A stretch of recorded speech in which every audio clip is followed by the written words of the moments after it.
Bonjour à tous et bienvenue pour une nouvelle émission de Pourquoi Padré. Aujourd'hui, je reçois la question de Bertie qui a 23 ans et qui demande « Le chrétien doit-il ou peut-il être végétarien de manière militante et non pas par dégoût pour la viande ou par incapacité d'en consommer ?» Elle nous précise « Si j'écoute ma conscience, je ne veux pas qu'on élève et qu'on tue des animaux ou même qu'on les chasse. J'en ressens vraiment de la peine. Que dit la Bible? Est-ce juste pour autant ?» Merci beaucoup Bertie pour cette question. Le chrétien peut-il être végétarien ? Bien sûr, c'est possible. Décider de ne plus manger de viande, ce n'est pas un problème en soi. Mais puisque vous posez aussi la question sous l'angle du devoir, le chrétien doit-il être végétarien? Je voudrais approfondir.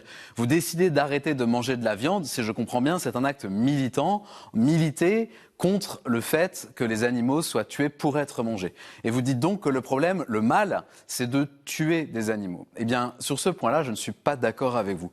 Tuer les animaux n'est pas un mal en soi. Ce que je trouve mal, ce sont plutôt les dérives de l'élevage industriel, l'animal qui est envisagé comme un bien de consommation, qui n'est pas respecté en tant qu'être sensible dans la durée de sa vie et puis aussi dans la manière dont il est tué.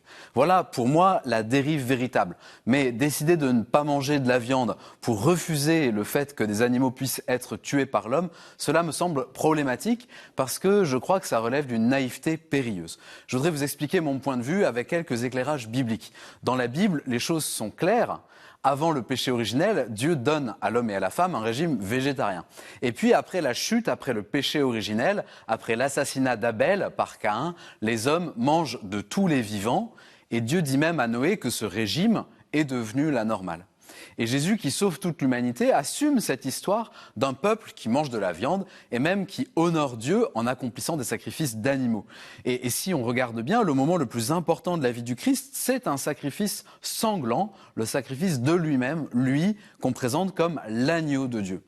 Donc, vous comprenez bien que la dépendance culturelle aux animaux, c'est une dimension qui est importante dans la foi. Le fait de devoir tuer pour manger, même s'il faudrait que ce soit évidemment dans des proportions moindres et dans des conditions meilleures qu'aujourd'hui, ce fait de devoir tuer est un rappel concret de notre condition mortelle et du drame de cette condition qui est prise tout entière par le péché. Et donc, quand je dépends pour une part de ma survie d'un acte qui reste violent, la mise à mort d'un animal qui est sensible, cela met en scène quelque chose de la violence et du chaos qui continue d'habiter le cœur de tout homme.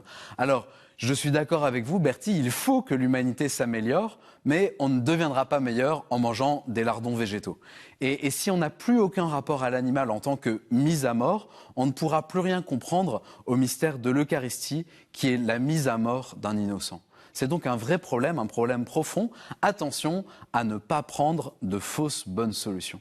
Merci en tout cas Bertie pour cette question. Je suis prêt à continuer à en discuter avec vous. Merci pour toutes les questions que vous nous envoyez par email à cette adresse pourquoipadré@ktotv.com ou sur les réseaux sociaux. Vous retrouverez cette vidéo et toutes nos vidéos sur ktotv.com. Je vous souhaite une bonne journée.